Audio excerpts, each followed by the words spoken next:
Questi soldi bando periferia non è un problema risolto. Hanno fatto il tavolo, hanno risolto il problema. Ma che risolto? Ma cosa? No, Ma allora no. dove vivi, Berti? Allora il sindaco di Padova è tornato a casa, si vede che si è... Ma hanno fatto il tavolo dove? Cioè, il sindaco di Padova hanno fatto il tavolo dove? Li hanno tolti. Hanno rientrato adesso non è che puoi raccontare qualsiasi cosa. Sono stati tolti. 1 miliardo 600 milioni. Ricordiamo che fine della partita. Che il pasticcio l'ha fatto il governo del PD. Nessun con pasticcio. Come no? Nessun pasticcio.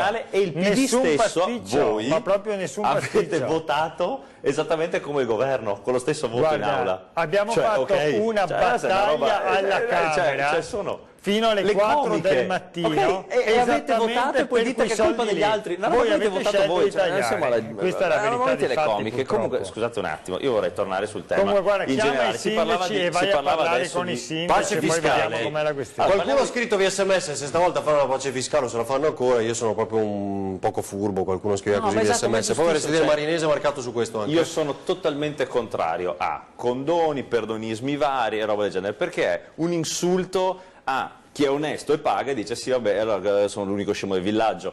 Però voglio dire un'altra roba, una cosa che io personalmente ho fatto, ne abbiamo aperti 3 qua in Veneto, noi abbiamo aperto in questi anni i centri SOS anti-Equitalia. Che cosa voleva dire? Dati forniti dall'ex amministratore delegato di Equitalia che il 25% delle cartelle esattoriali che partivano erano sbagliate, cioè avevano degli errori, avevano di solito dei ricalcoli che erano fatti in maniera erronea. Io personalmente le ho seguite queste pratiche, gli ho dato una mano, l'abbiamo fatto in maniera gratuita e volontaria come attivisti, e ce n'erano a volte anche più in certi punti, sopra il 25% di cartelle sbagliate, che venivano fatte in maniera erronea, venivano chiesti troppi soldi e molto spesso erano piccole cartelle che andavano a vessare in maniera fortissima artigiani, piccoli imprenditori che non avevano le capacità, non avevano i professionisti che stanno aspettando questa pace fiscale, perché le abbiamo viste e sentite. Si sono trovati, al posto di avere la possibilità di parlare con lo Stato, contrattare, capire, rateizzare, si sono trovati segati completamente nella loro attività per aver sbagliato, magari in buona fede, a fare delle fatture, a fare delle operazioni del genere. Ripeto, sono stati recuperati milioni di euro su questo.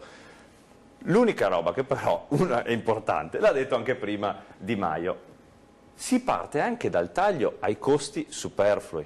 C'è una rivoluzione incredibile che noi vogliamo portare in questo paese, cioè avere, parliamo di infrastrutture e grandi opere molto volentieri, avere infrastrutture e grandi opere a costi europei in tempi certi. Perché se un chilometro di TAV costa tra i 9 e gli 11 milioni di euro in Francia e in Spagna in media e la Brescia-Verona ne costa 67 al chilometro, e ricordiamolo, lei prima, mi dispiace, ha detto aumenterà il trasporto di merci e persone. La TAV non porta le merci, non porta le merci. Quindi sono... C'è l'alta velocità e l'alta capacità. No, esatto, è quella che vogliono costruire. Non porta le merci. Non porta le merci, legga il dossier. Perché non porta le merci quella. Guardi che il dossier lo studio lo rilegga, non porta nemmeno le merci. E noi stiamo parlando, il problema sono i 50 milioni di euro in più. Sai, la mangia il problema. La riduzione